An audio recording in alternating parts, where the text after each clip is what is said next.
The 2-in-1 weapon, the Switch Axe, is what I like to call one of my favorite weapons in its ability to morph between an axe or a sword. I say it's my favorite, but my playtime with this weapon is abysmal. Anyways, you want to get better at using this weapon, or maybe you forgot how to use it. Well, don't worry, I've got you with these 5 tips. Remember, if I've forgotten something, be sure to drop it in the comments below to help out a new Switch Axe player. Tip number 1 is to get the amp state. That's when this small bar is completely full and it starts to glow. Why must you do this, you ask? It's so you can get the highest damage possible when you start swinging this weapon in sword mode. You also get to do small explosions when you attack a monster while the weapon is in the amp state. It's very simple to get into the amp state, and it's done by doing these 2 things. Firstly, you have to make sure that you have energy in the sword meter, which is the big meter in the middle of the weapon icon.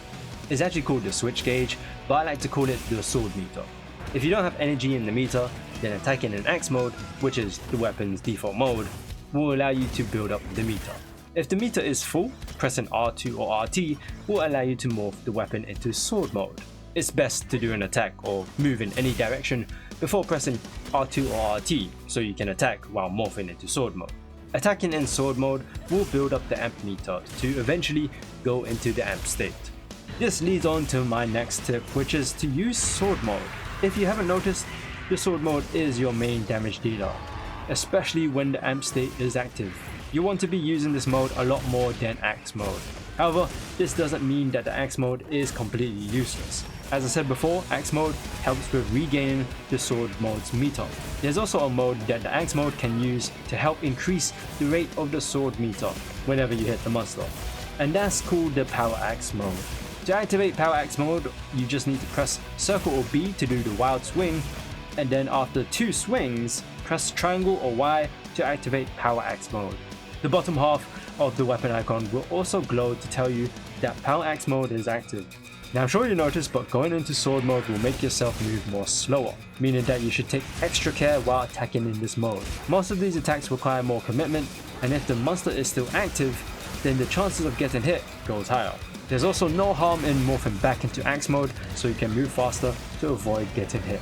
This kind of brings me to the next tip, which is to learn your counters. Firstly, there's this weapon's offset attack, the offset rising slash.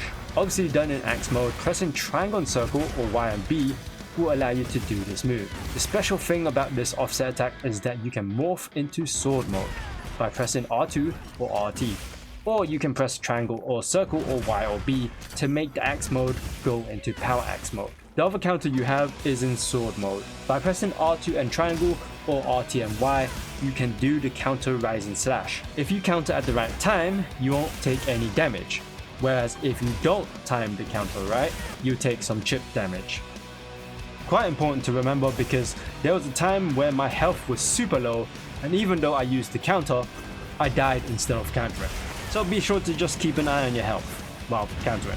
4th tip is to know your strongest attack, which is the full release slash. This is the unbridled slash when it's fully charged up, and you must have the amp state active.